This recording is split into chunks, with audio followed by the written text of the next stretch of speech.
Hey guys, Morgan's Maintenance. Today's tool review is going to be a new Milwaukee fuel tool from their M12 line. This is their 5 3/8 circular saw.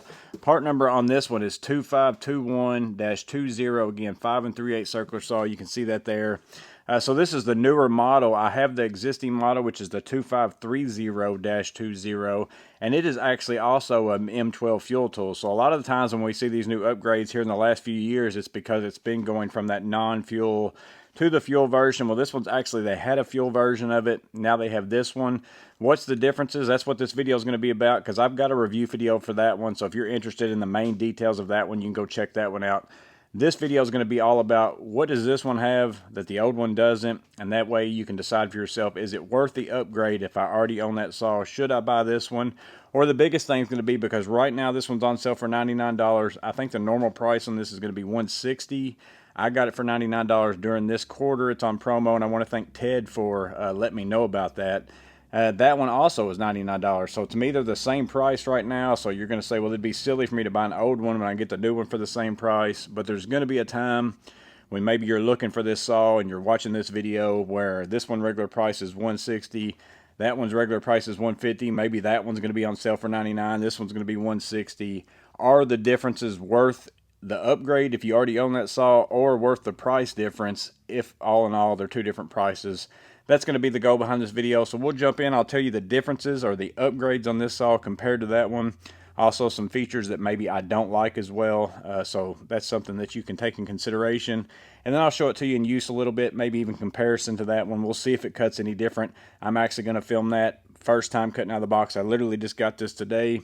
And I'm just sharing it with you guys again because it's on sale right now, and to give you all the features of it and let you see it firsthand. So it's really hard for me to review it in a long-term sense, but as far as that saw right there, I absolutely love it. It was in my top 7 M12 tools a long time ago, and I use that all the time for 2x4 framing, and this one has some features on it that I really wanted. But let's go ahead and jump into what are the differences between this one and the old version. So I'm going to start out by showing you the back of the box, all those specifications. Again, this is the specifications for the new model. You can pause that, take a look at it if you want to. The biggest difference on it is going to be that it says that blade size is 5 3/8/5.5. I don't have a 5.5 inch blade to try it out, but I don't know that the other one said that. This one also has 3850 on the RPMs. The old model is 3600, so this one's got a few more revolutions per minute.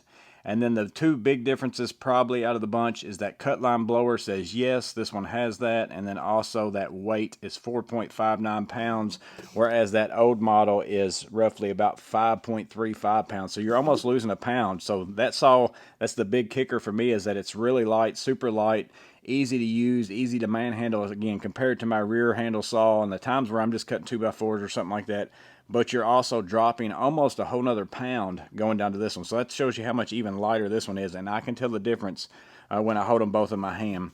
Back here on the back of the box, again, it says that it will cut through a 2x12 cross cutting. Now it says on that, it doesn't say anything about the rip style cutting. It does mention in the specifications online, when you read through some things, it talks about cross cutting specifically on dimensional lumber. And then it does say up to 190 cuts per charge. I know the old model said 170 on the specifications for that, but it was also claiming that with a 4.0 regular battery.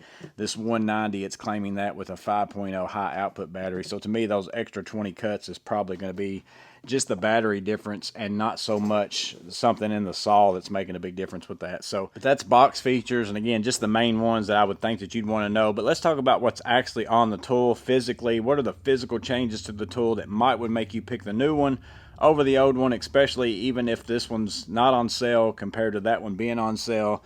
The first thing by far, one of the things that I saw that it had that I really wanted to pick it up for, was this rafter hook right here. So you can just spin that out, and again, now you can hang that on a truss.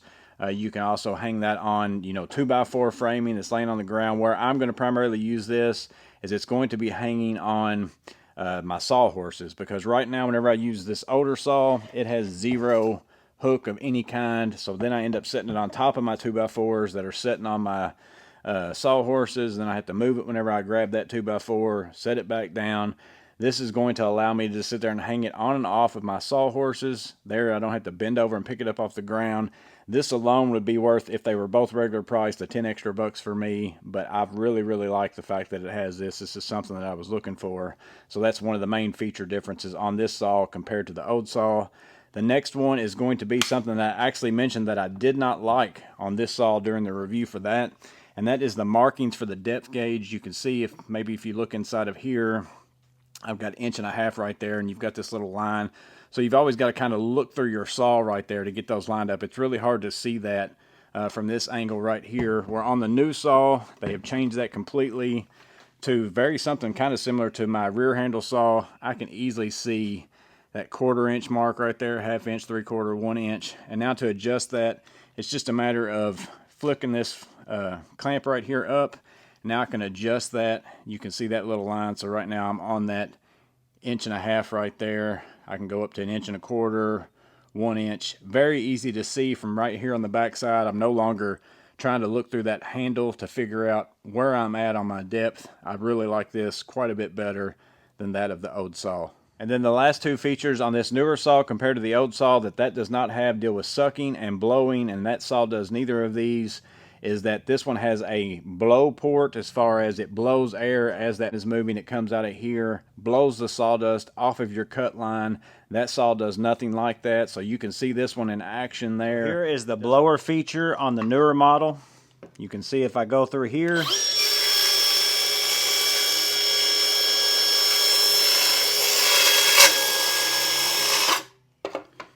not a lot of sawdust out here in front of me. Now let me use this older version. So here's the old version. Again, you can tell with the all metal.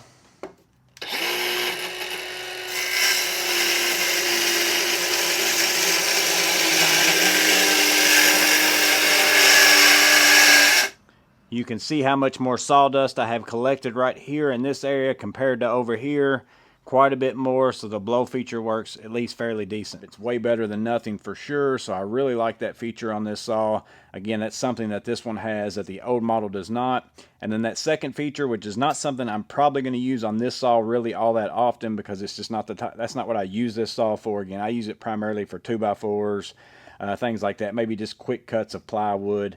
But a vacuum attachment. There's no way to hook a vacuum port up to that one other than to hold one. This one does come with one provided here, and it snaps on and off fairly easily. You have this little nub right here, along with that little spot right there, that little hole. You just slide that over top of it. It snaps in place. You can also, they provide you with this screw, which I actually leave in here. This just goes in there and slides into place, locks that in so that you can leave it on there. But then you can obviously easily just take it on and off if you want to. So it's, again, a good feature to have, I would suppose. I'm probably not going to use it that often, but some of you may, so I wanted to make sure and share that with you. I'll show it to you. Here I'm going to put on the adapter. Again, I've got this hooked up to my Festool vacuum. Again, you just line it up here, snaps into place, locks in there. I'm going to turn on the vacuum. Now we'll make a cut.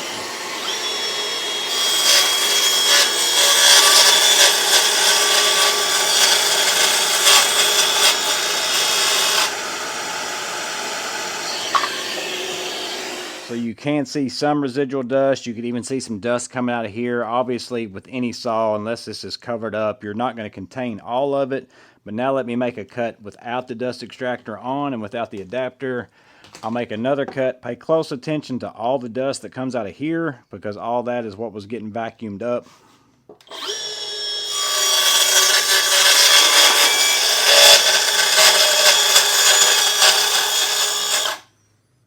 So right there is the main difference. And again, I got a little bit more down here on the ground, but that's quite a bit more. So is it perfect dust collection? Absolutely not. Is it better than none? 100%.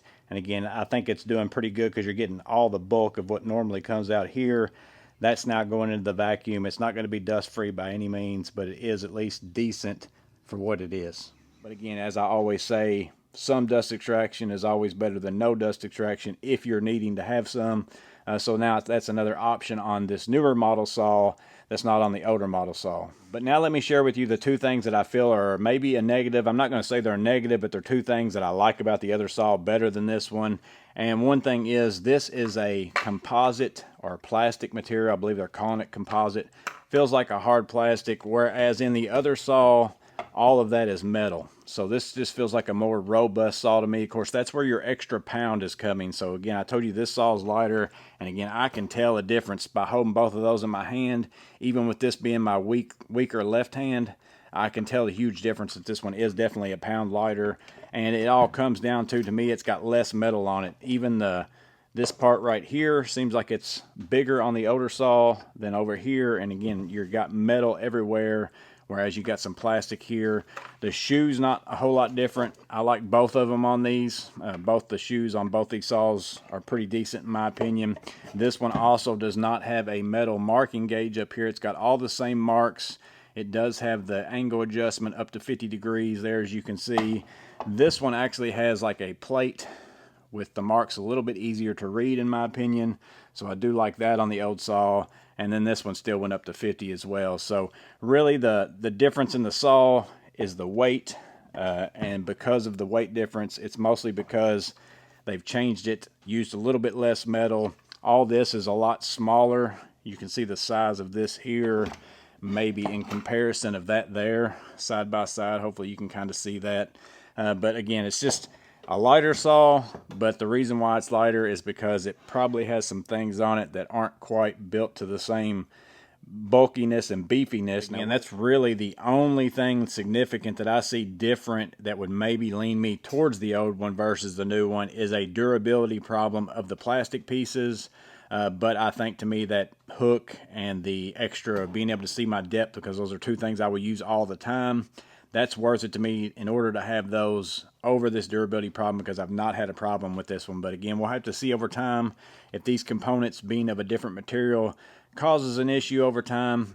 Again, this is a brand new tool. I don't know that yet. We'll just have to see how that goes. But again, a little bit lighter weight, a little bit extra options, but it may not be as durable. We'll just have to see how that goes. But that is the overall just main differences, main advantages, disadvantages, all those things. Let me go ahead and I bought a brand new blade, so I've got one here that I'm going to install on this. And this one does have onboard blade tool. Right here's an Allen wrench that you just take and you stick it in there, take that on and off, put your blade on. You got this button here to press to lock that blade into place.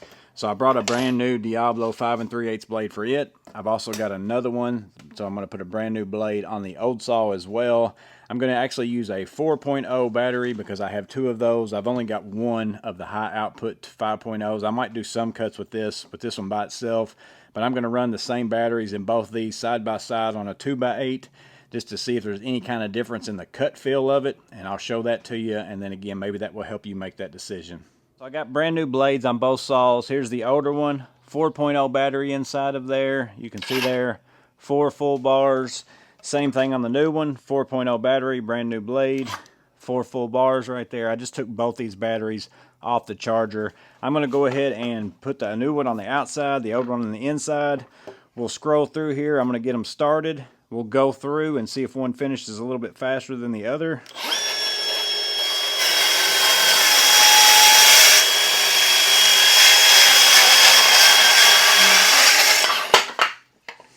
Very minor difference, if any at all, because sometimes my sawhorse was moving a little bit and it was causing a little bit more pressure maybe on one or the other. But again, if it's going to be any better or any worse, it's a fraction of a second. So in my mind, power-wise and all those things, it's probably a tie.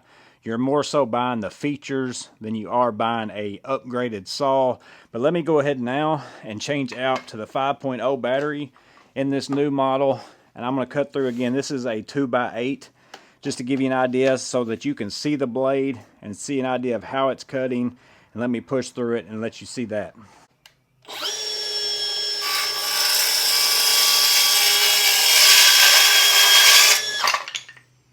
That was me just letting the saw do its work. Again, the 5.0 in here. Let me go ahead and do it again. And I'm actually going to push it through as hard as I can. See what it does. So real time with that one. Obviously you're going to end up getting a whole lot more splinters, but I pushed it through as hard as I could. It didn't stall it out.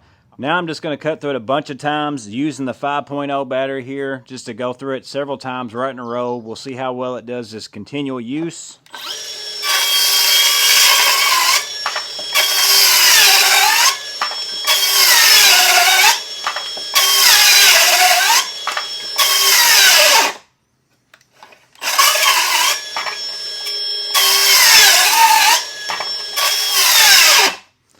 You can see that if I really press through it real fast and real hard, it's going to bog down and get stuck.